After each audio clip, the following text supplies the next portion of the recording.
Hello folks, Alex here. This is Alex Unabridged, and today I've got some recent acquisitions and other bits and bobs.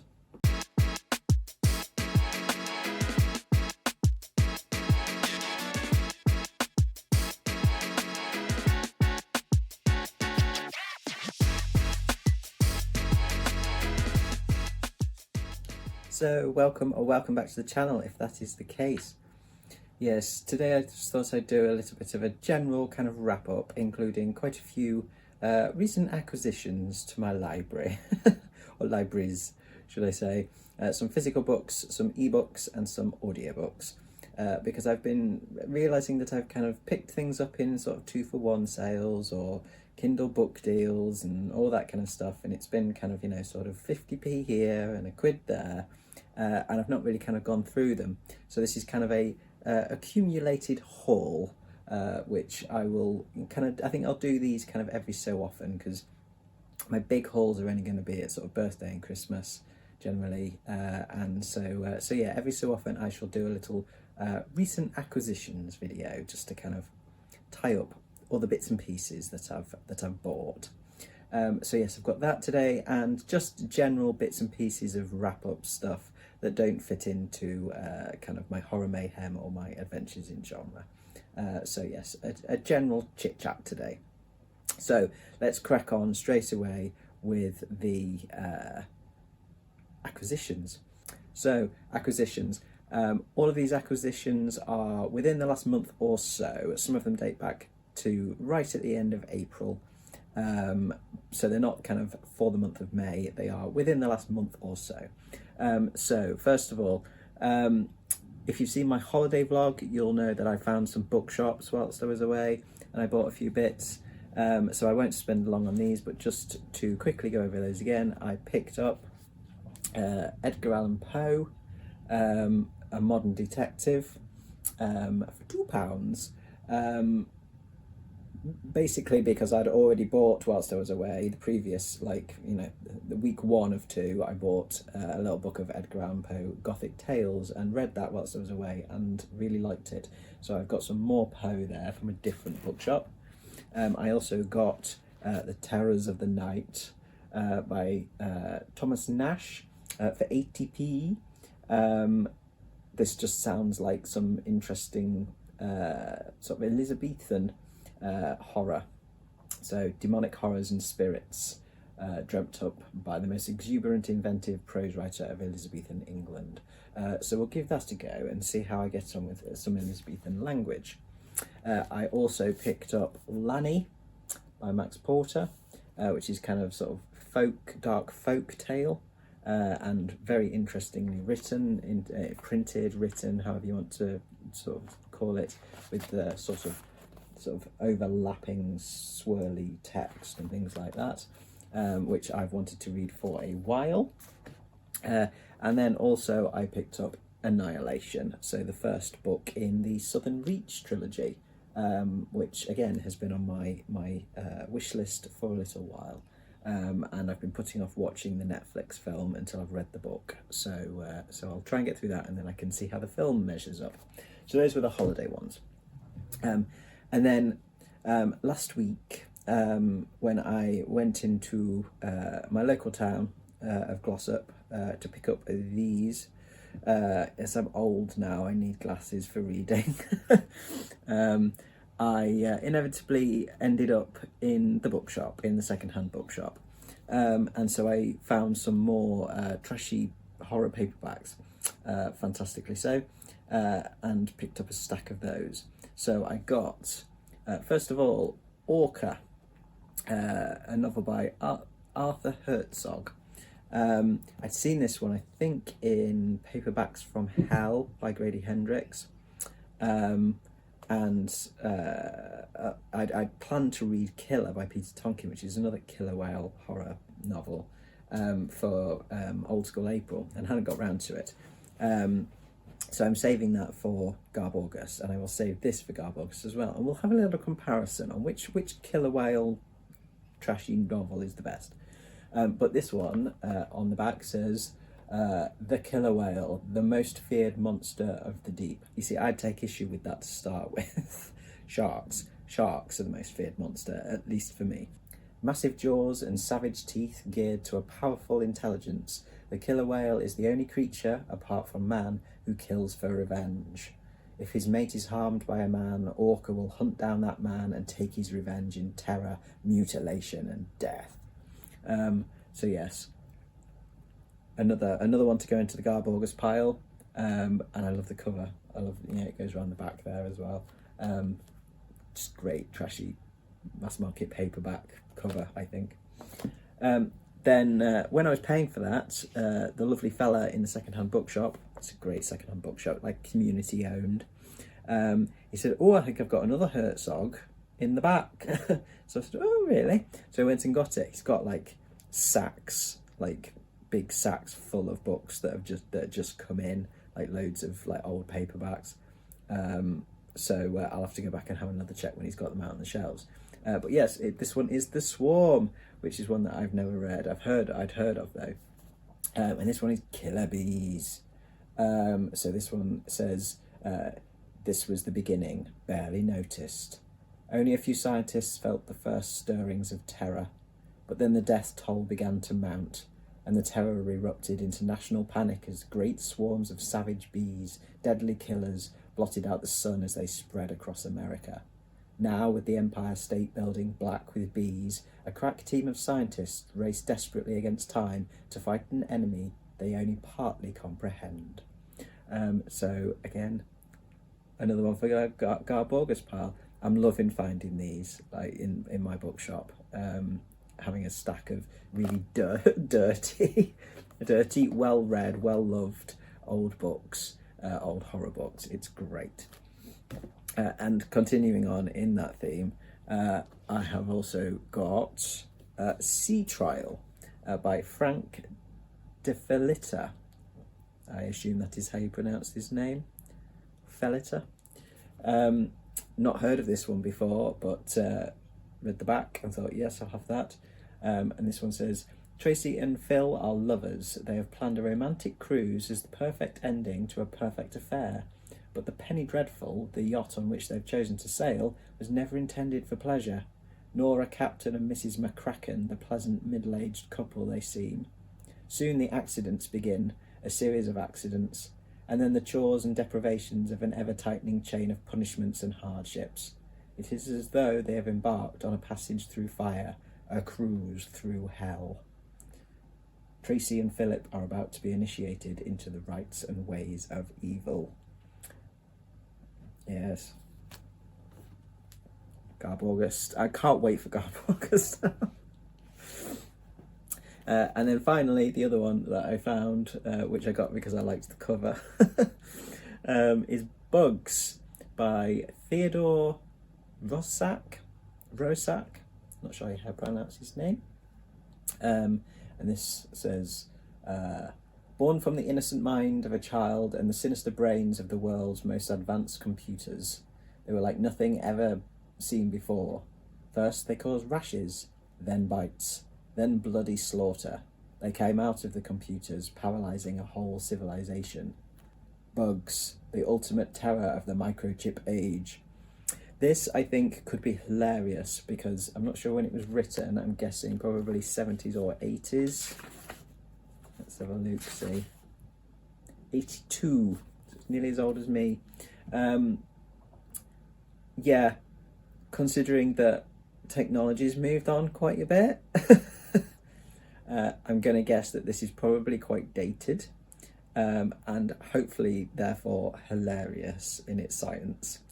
So yeah, we'll give that one a good go, and I'm hoping it will be amusingly bad. I kind of like, good shit stuff, not shit stuff, good shit stuff.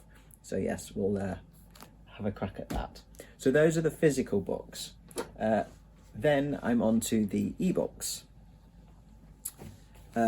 So Kindle Daily Deals. Oh, love them and hate them, because reasonably recently, within the last couple of weeks, there's been a few things that I've kind of been like, oh, I want that, so I bought it for like 99p. So yeah, I'm gonna have to be careful with Kindle and their daily deals, because it's dangerous when things are just 99p. So first up, I bought the ebook of The Terror by Dan Simmons. So this is a historical horror novel that fictionalizes the ill-fated Arctic expedition of HMS Erebus and HMS Terror in the mid-19th century. And it kind of covers sort of the treachery and sort of dwindling supplies, the hardships of the mission, with a mysterious creature, and the crew has to battle both kind of internal and external threats, and their own demons, and it's a tale of kind of survival, I think. But I saw the adverts for the dramatisation of this for the TV series that was on the BBC, I believe, a while ago, and really liked the look of it, but realised that quite quickly it was based on a book, and so I didn't watch it at the time, because I thought I want to read the book first. So yeah, that's one that I've had on the list for ages. So 99p, I thought, yes, because that's value for 99p. It must be like 700 pages or something. So yeah, so I've got that to get through, and then I can finally watch the flipping series. Next up, I got a novella, which is You've Lost a Lot of Blood by Eric LaRocca. This was 49p. And I got this because I just recently finished Things Have Gotten Worse Since We Last Spoke and Other Misfortunes. And the more I think about Eric LaRocca's stuff that I've read in that collection, the more I like it. Well, the more I appreciate it, the more I value it. It's stuff that sticks with you. It really does. It's stuff that asks questions. And it's stuff that provokes quite a pronounced response, I think, both emotional, psychological, and physical, certainly in terms of Things Have Gotten Worse. And I really want to read everything he's written now. He's one of those where he intrigues me, he entices me with his writing. And so I saw this one when I was looking at his other stuff. And so yeah, 49p. Can't say no to that. So this is a psychological horror novella that delves into the disturbed mind of a man. And I saw a great video by Willow on Books and Bow the other day, because they really like Eric LaRocca, and I've read pretty much everything that he's written, I think. And Willow is saying that this is it's a non-linear structure, and there's kind of an editor's note at the beginning that kind of tells you that all that you're about to read is writings by this one man, this protagonist, and so it's part journal entries, part kind of poems that he's written, part novella, but it's kind of split up, so it's non-linear. And yeah, it just sounds like a really interesting structure, and I'm sure that the writing will be fascinating and terrifying, or at least very, very unsettling. So I'll give that one a go. Next up, I bought The Haunting of Hill House by Shirley Jackson. This was one of the Kindle Daily Deals at 99p, and I think most folks are probably reasonably au fait with what it's about. But basically, it's four people who go to stay in the notorious Hill House. Eleanor takes up Dr. Montague's invitation to spend a summer at the mysterious Hill House, and is joined by Theodora, an artistic, sort of sensitive person, and Luke, who is the heir to the house. But what begins as a light-hearted experiment is swiftly proven to be a trip into their darkest nightmares and an investigation that one of their number may not survive. Picked this one up because it's been on my list for a while, but also before he ceased to make videos, Troy Tradup had sort of come up with a list of 36 essential American horror novels. And even though he's not going to make that series at the moment, I still really want to read them all, the ones that I haven't already read.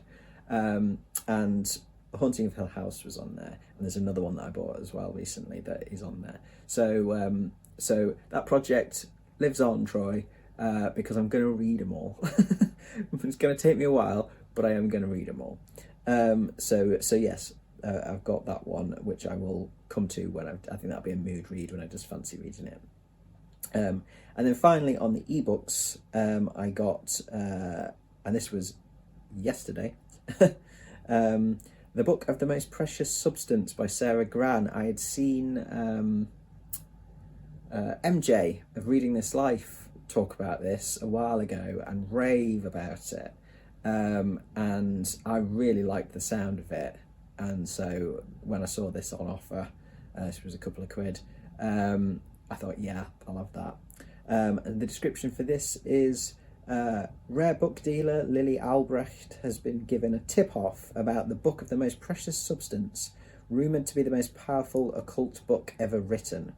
With some of the world's wealthiest people willing to pay a fortune for it, she embarks on a journey from New York to New Orleans, to Munich to Paris, knowing that it could also help erase the greatest tragedy of her life. But does the book really exist at all, or will Lily lose everything in search of a ghost? Which sounds intriguing enough, but as I say, when MJ talks about this one, I immediately kind of thought, oh yeah, this sounds right up my street. I will link to the section of MJ's video for more information on this and for her take on it. So that's the ebooks done. And then I've got some audiobooks, and all of these were bought in 2-for-1 sales on Audible. So first up, I've got Artemis by Andy Weir. This is a science fiction thriller set on Moon's first and only city, Artemis. And the story follows Jazz, who's a smuggler who becomes embroiled in a dangerous conspiracy that threatens the entire lunar community. I expect it'll probably have Andy Weir's customary wit in it and some suspense. And I picked this up mainly because I want to read some more Andy Weir after reading Project Hail Mary last year and absolutely loving that. I think I need to read some more of his stuff. By all accounts, the reviews for Artemis weren't as good as for Project Hail Mary, but I'll give any of his stuff a crack because I'm sure there'll be some good, as I say, some good humour in it and some good sort of suspense, things like that. Next up, I picked up Illuminations by Alan Moore. I've read Alan Moore comics, but I've never read Alan Moore writing, in terms of prose or anything like that. And this is his first ever short story collection, which spans 40 years of work and features many never before published pieces. So it's 9 stories of wonder and strangeness, and each one takes the reader deeper into the fantastical underside of reality. Alan Moore's one of those people where whenever I hear him speak, I'm not sure if I like him, but he's always interesting. Some of the comics have been, or graphic novels have been kind of hit and miss for me. Watchmen I quite like. V for Vendetta I like. From Hell, not so much. But League of Extraordinary Gentlemen, it's okay. But yeah, a bit hit and miss for me on the comics. But as I say, he's interesting. He's got an interesting mind, so definitely interested to see what he brings to short stories. Next up, I got The Graveyard Book by Neil Gaiman. The synopsis for this goes as such. Nobody Owens, known to his friends as Bod, is a normal boy. He would be completely normal if he didn't live in a graveyard, raised and educated by ghosts. There, living amongst the dead, Bod discovers that he possesses remarkable magical powers. He can avoid people's notice, scare them, and even invade their dreams. There are dangers and adventures for Bod in the graveyard, but it is in the land of the living that the real danger lurks, for it is there that the man Jack lives, and he has sinister plans for Bod. I keep hearing good things about this, and I've just finished my first kind of Neil Gaiman novel for my Adventures in Genre, which was The Ocean at the End of the Lane, and I loved that. That was excellent. Really just magical, enjoyable reading experience. And read by Neil Gaiman makes it even better, because it's, you know, an author reading their own writing is often, not always, but often, you know, the way to hear it. But he just does it so well. It is, you know, just like your dad telling you a story, reading you a story. So definitely want to read some more Neil Gaiman. I think I've kind of hooked into Neil Gaiman a bit more now, and I've got some short stories of his as well to read downstairs. So yeah, he's on the list as one of the authors I want to explore more. So next up is Agatha Raisin and the Quiche of Death by MC Beaton, which wouldn't ordinarily be my cup of tea, but I heard Nadine of Tome Raider talk about this a while back, and I was intrigued because it just sounds amusing to me. This is a cosy mystery, the first of the Agatha Raisin series, and we join Agatha, who is a retired PR executive, I think, who moves to a picturesque village, I think in the Cotswolds, so it's likely going to be very, very English. But she finds herself embroiled in a murder investigation when the shop-bought quiche that she enters into a competition, naughty, is used as a deadly weapon and poisons the judges. So she has to kind of develop her amateur sleuthing skills to uncover the truth and clear her name. Yeah, anything with quiche of death in the title was going to intrigue me. The idea amuses me, and also all quiches are of death. I hate quiche. So yeah, it was just one of those where I kind of thought, yeah, no, I need to read this.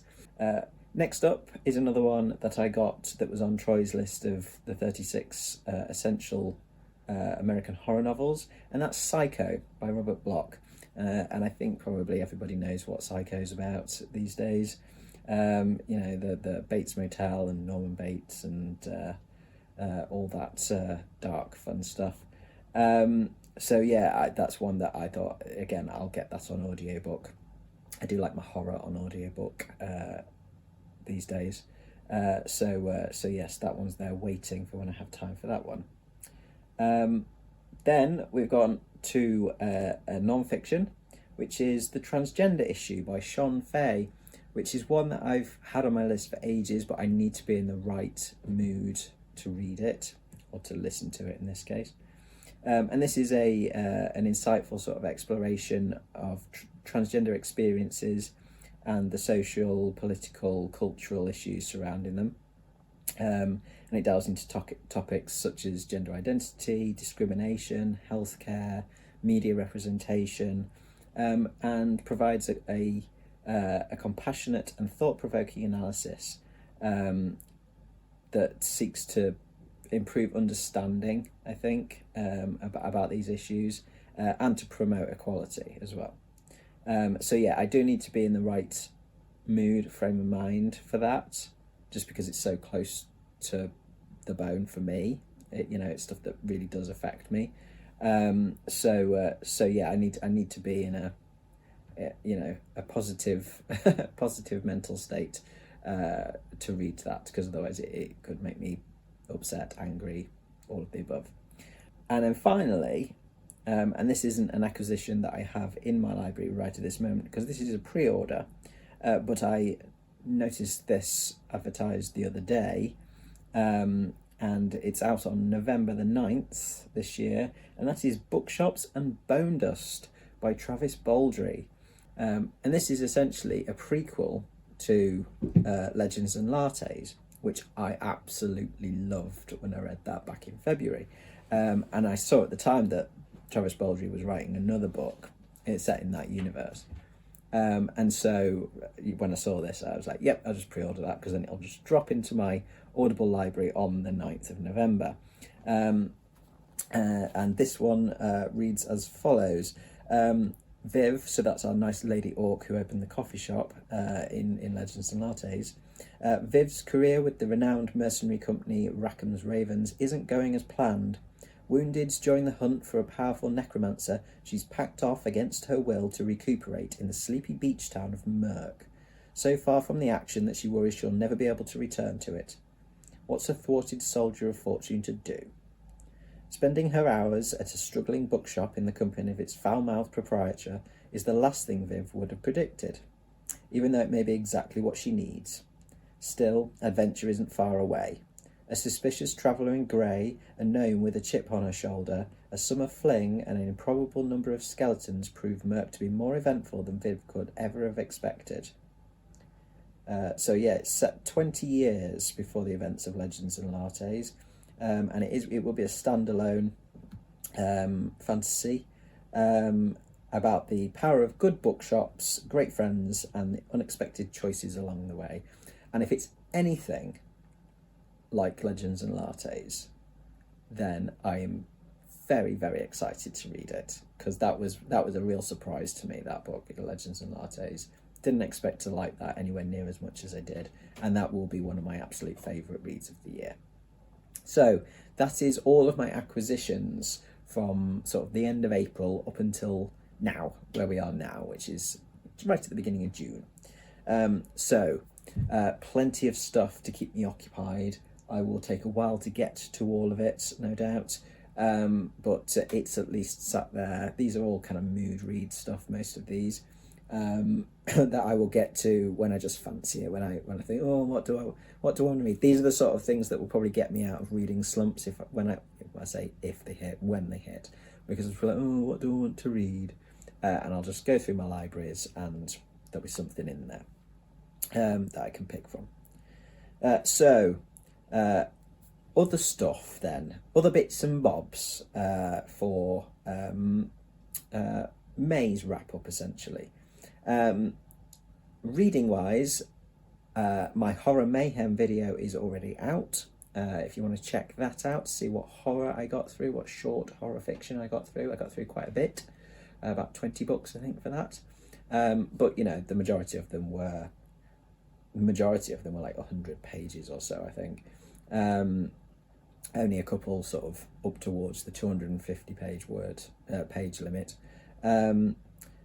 So yeah, you can check that out. That's already out. My adventures in genre for May was magic realism, and so that was, as I've said, it's the Neil Gaiman, Ocean at the End of the Lane, and Nights at the Circus by Angela Carter.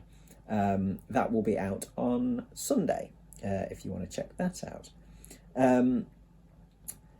Other than that, I read The Living Mountain, which I talked about a little bit in my holiday vlog part 2. But as I said at the end of that, that one had quite an effect on me. That one was quite a big deal for me, that book, because of how it talks about landscape experiences and how much I could relate to it. And the philosophy in it, not just kind of the actual act of being outside, and how we look at, how we experience the landscape, but the philosophy behind it. So I am going to do a dedicated video on that, possibly this month. If not this month, then in July that will come out. I'm also partway through 2 of the books that I'd wanted to read in May. One is Uzumaki by Junji Ito. It's a big chunk of a book, and I'm kind of picking that up in bits and pieces, because it's kind of a good one if my eyes are too tired for reading words. So again, I will come back to that in a wrap up in the future when I've finished it. And the other one is The Ferryman by Justin Cronin, which is one that I was so excited about because I love Justin Cronin's Passage trilogy, particularly The Passage, the first one. And I started it when I was on holiday, and I think because I was kind of flitting between things, and because it was holiday and I was kind of going out and then coming back, and I was tired, I put it on audiobook several times, and just because I was so tired, I kept falling asleep. And so I kept having to rewind and all that kind of stuff. And it's very good what I've read of it so far, but I knew that I wasn't doing it justice, and that's not fair on it, and it's not fair on me in terms of, as I say, I want to give it my all my attention, because it demands it. You know, it's a big book. It's about 20 hours on audio. And as I say, I love Justin Cronin's world building. I love his attention to detail, things like that. So for the moment, I've actually put it aside. I got just under halfway with it, but I've put it to one side, and we'll come back to it probably in July, when I can absolutely just enjoy it properly. It just felt like I wasn't getting the most out of it because it was fits and starts, and as I say, I kept having to go back because I kept falling asleep. And that wasn't because it was boring me, not at all. I was just literally, I'd been out for long walks and stuff, and I'd just come back, and you know, I just kind of got all nice and snuggly in the reclining chairs in the cottage, and put that on, and then immediately just go so yeah, I will definitely come back to that. So that's the other stuff that I kind of got through in May, other than the Adventures in Genre or the Horror Mayhem stuff. Right, other stuff for wrap up. First of all, I've kind of got a question for you, my lovely viewers. Anybody know anything about poetry? Because I don't. I've been writing a few bits recently, and something came out the other day as a poem, randomly, and I quite liked it. I quite liked writing it, but when I started to edit it, I kind of found myself sort of searching a little bit, just in terms of no frame of reference, because I don't really read poetry, and I don't really know much about poetry. So I kind of went off onto Tinterwebs and had a little Google and stuff like that. And I came across a poet called Holly McNish. And I think it was on YouTube perhaps, or it might have even been on Instagram, you know, of just some of her spoken word performances of her poetry. And I loved it. It's very funny, but it's also got that kind of like good smack, that good kind of hard hit within it. Some of it's a very acerbic wit, and she just writes very. She writes very much in her voice, and it's a lot of it is about her experience of parenthood, or being a woman, being a teenage girl, kind of. Sort of social, political kind of stuff, if you like, but it comes from very much a position of experience. It's very human stuff, and yeah, I really liked her stuff. And I came across some Caroline Duffy stuff as well, which I really liked. But other than that, I'm kind of not sure where to go. So, if anybody knows their poetry, certainly better than me, which wouldn't be difficult. Can you recommend anything? I like my poetry witty, with an edge to it. I think as a kid I liked Spike Milligan stuff and some Ted Hughes. But yeah, I don't really know my way around poetry. So if anybody has any recommendations of stuff they think that I might like, modern poets would be really good. Stuff that speaks to issues of today. Queer poets, always good.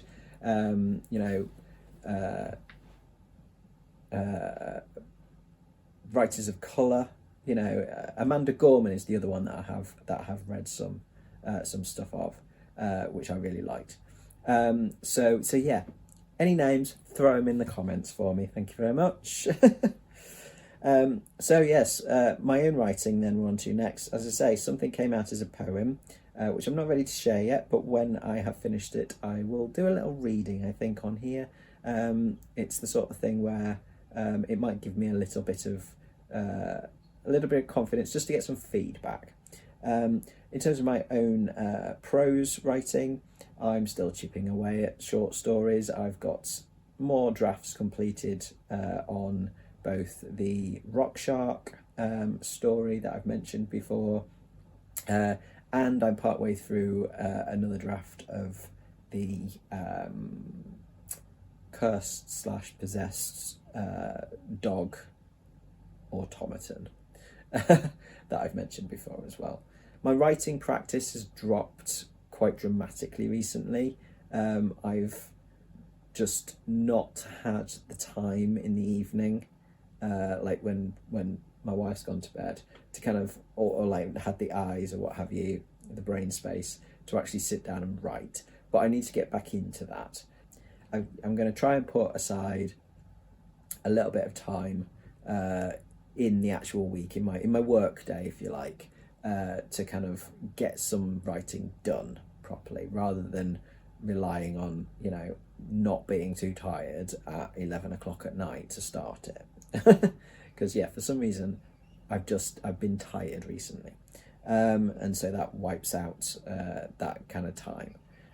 So I will hopefully have more to report back on writing soon. So that is where I am up to. So that's pretty much everything for the last month and a bit with the acquisitions. As I say, I will be back on Sunday with my Adventures in Genre wrap-up. And then next week, I don't know. I haven't got a clue at the moment what I'm doing next week. I will probably, next week, try and get my flipping top 10 art books done, because I've had them all out recently for a tag video that I did on judging books by their covers. And it kind of made me go through everything, and have read some of the books that I got for my birthday as well, the art books I got for my birthday. So I can actually do a top 10 now. So I just need to get it done. So I will therefore commit to that for next week. There we go. At some point next week, top 10 art books. So that's it from me today, though. I'm going to stop rambling and crack on. Yes, thank you very much for watching. If you enjoyed the video, please do consider giving it a like and subscribing for more content coming very soon. But from me, for now, that's ta-ra.